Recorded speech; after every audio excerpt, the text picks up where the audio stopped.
초신성 폭발.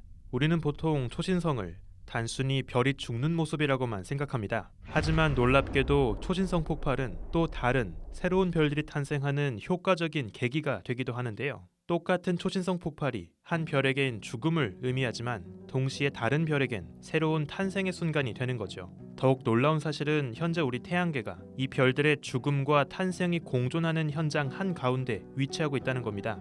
우주먼지 현자타임즈, 최근 새롭게 밝혀진 우리 태양계 주변 이 찬란한 흔적을 소개합니다. 별은 내부의 뜨거운 핵융합 반응을 통해서 빛납니다. 별 자체의 육중한 중력은 별을 수축시키려고 하지만 내부의 핵융합 불씨의 뜨거운 온도는 반대로 별을 팽창시키려고 하죠. 별을 수축시키려고 하는 자체 중력과 내부의 뜨거운 온도로 인한 팽창 압력, 이 두 가지 힘이 균형을 유지하면서 별은 오랫동안 빛을 낼 수 있습니다. 하지만 점점 시간이 지나면 별 내부의 핵융합 연료도 고갈됩니다. 결국 내부의 뜨거운 불씨도 꺼지게 되죠. 이전까진 내부의 뜨거운 온도로 인한 팽창 압력 덕분에 육중한 자체 중력에도 무너지지 않고 겨우 버틸 수 있었습니다. 하지만 내부의 온도를 뜨겁게 유지하는 핵융합 엔진이 멈추게 되면 더 이상 중력에 대해서 버틸 수 없죠. 결국 거대한 별은 가장 외곽부터 중심까지 별 정중앙을 향해서 와르르 한꺼번에 무너집니다. 별 표면의 가장 바깥 외곽층에 있던 물질들은 거의 자연학화 수준으로 별 중심을 향해 곤두박질칩니다.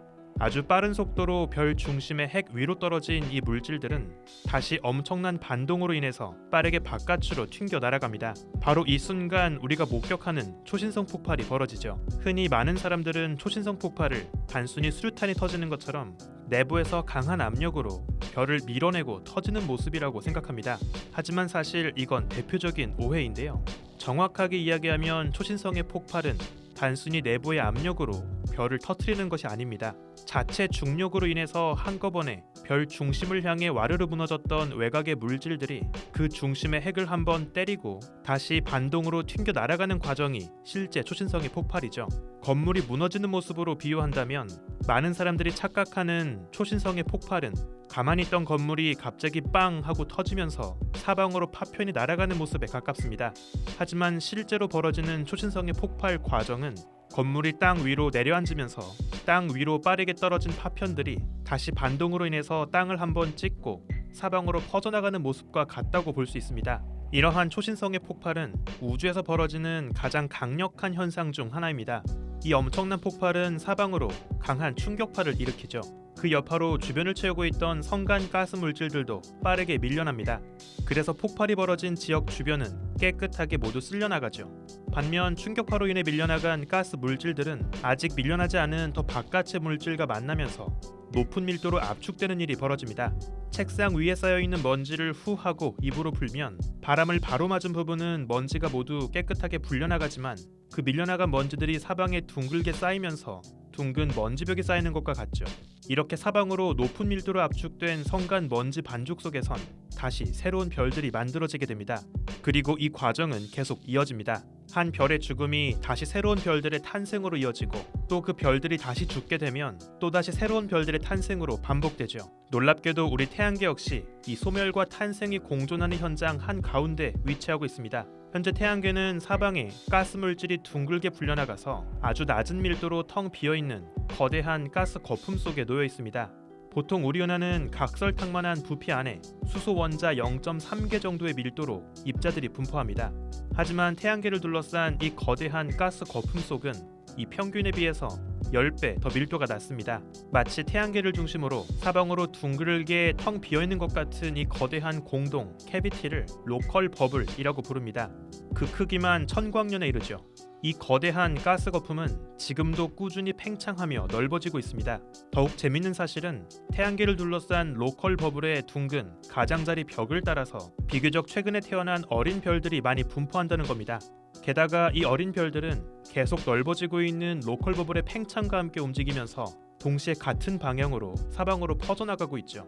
이것은 바로 이 어린 별들이 먼 과거 로컬 버블을 만들었던 강력한 폭발의 여파로 인해서 그 주변에서 탄생한 별이라는 것을 의미합니다. 그렇다면 과연 지금의 로컬 버블을 만든 첫 번째 폭발은 대체 어디에서 언제 벌어진 걸까요? 이 답을 찾기 위해 천문학자들은 태양계 주변 어린 별들의 움직임에 주목했습니다. 특히 이번 연구에선 태양계 주변 1300광년 반경 범위 안에서 2000만 년보다 어린 별들이 살고 있는 어린 성당과 성협 34곳에 주목했죠. 이 어린 별들의 움직임을 거꾸로 추적한다면 지금도 계속 팽창하고 있는 로컬 버블의 정확한 팽창 중심을 알 수 있습니다. 바로 그곳이 지금의 로컬 버블을 만든 첫 번째 폭발이 벌어진 장소가 되는 거죠. 이 세밀한 주변 별들의 움직임을 추적하기 위해서 천문학자들은 최근 새롭게 완성된 가이아 위성의 세 번째 관측 데이터를 활용했습니다. 그리고 로컬 버블 주변에 정확한 3D 입체 지도를 완성했죠. 지금으로부터 약 1600만 년 전 지금의 로컬 버블 중심 부근에서 처음으로 어린 별들이 태어났습니다.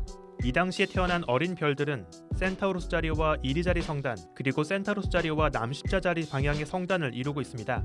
이후 200만 년이 지난 뒤 이 두 성단 안에서 먼저 빠르게 진화를 마친 별들이 첫 번째 초신성이 되어서 폭발했죠. 바로 이것이 지금의 거대한 로컬 버블을 만든 최초의 초신성 폭발이었습니다. 이 첫 번째 폭발로 인해 주변 물질이 밀려나기 시작했고 둥글게 텅 비어있는 공간도 넓어지기 시작했죠. 이 최초의 폭발이 있고 나서 400만 년이 지난 뒤 지금으로부터 1000만 년 전이 되었을 때 그 충격파로 인해 밀려나며 높은 밀도로 반죽된 가스 구름 속에서 또 다른 새로운 별들이 만들어지기 시작했습니다. 이때 태어난 어린 별들은 현재 전갈 자리와 뱀주인 자리 방향에 있는 성단을 이루게 되었습니다. 이후에도 계속 연이어서 초신성 폭발의 충격파가 퍼져나갔고 지금으로부터 600만 년 전이 되었을 때에는 황소 자리 방향에서 또 한 번 새로운 별들이 반죽되었죠. 그리고 다시 지금으로부터 200만 년 전이 되었을 때에는 황소 자리 방향과 뱀주인 자리 방향에서 한 번 더 어린 별들로 이루어진 성단이 다시 태어났습니다. 한편 이 시기에는 남반구 하늘에서 볼 수 있는 카멜레온 자리와 이리 자리 방향에서 한 무리의 어린 별들이 또다시 태어났죠. 영상의 설명란에 첨부한 아래 링크를 통해서 여러분도 직접 이번 연구로 구현한 태양계 주변 로컬 버블의 입체 지도를 확인해 볼 수 있습니다. 직접 다양한 각도와 방향으로 이 입체 지도를 돌려보면서 먼 과거 우리 곁에서 퍼져나간 초신성 폭발의 충격파들이 어떻게 퍼져가고 있는지 그 흔적들의 모습을 직접 확인해 보시기 바랍니다.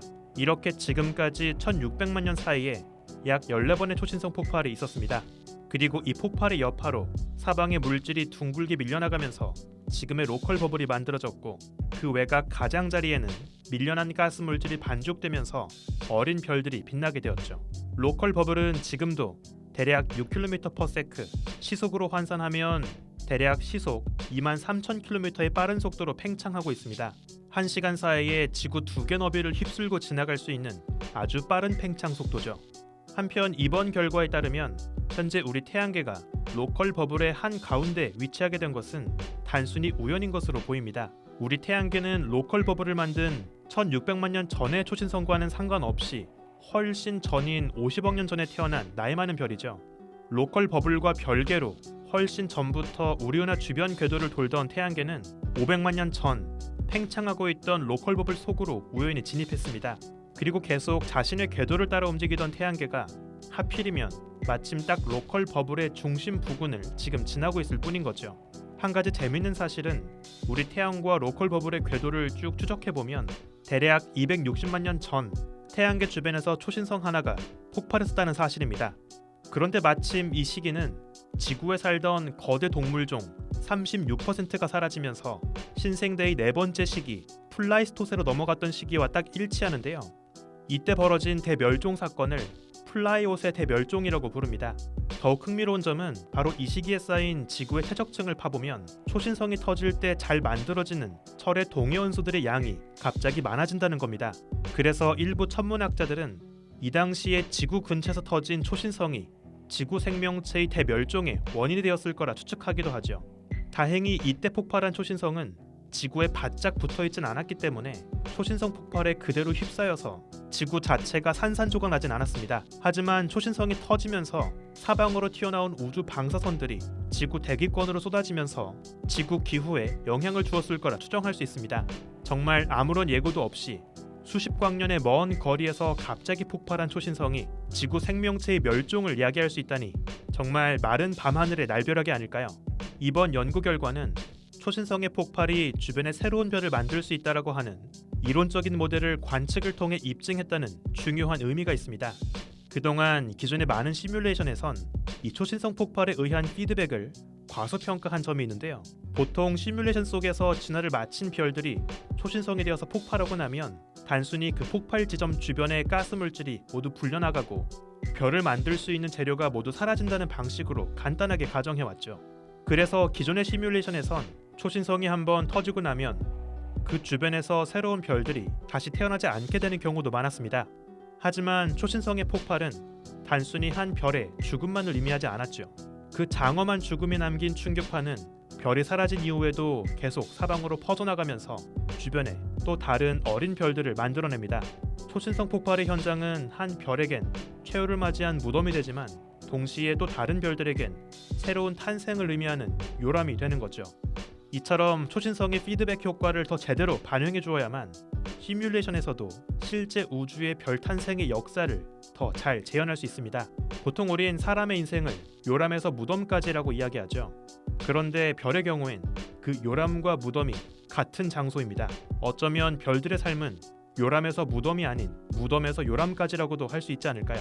그 찬란한 소멸과 탄생이 반복되고 있는 그 장엄한 현장 한가운데 지금 여러분이 살고 있습니다. 우주먼지 현자타임즈, 오늘은 여기에서 마칩니다. 구독과 좋아요도 부탁드릴게요. 우주먼지 여러분, 감사합니다. 안녕.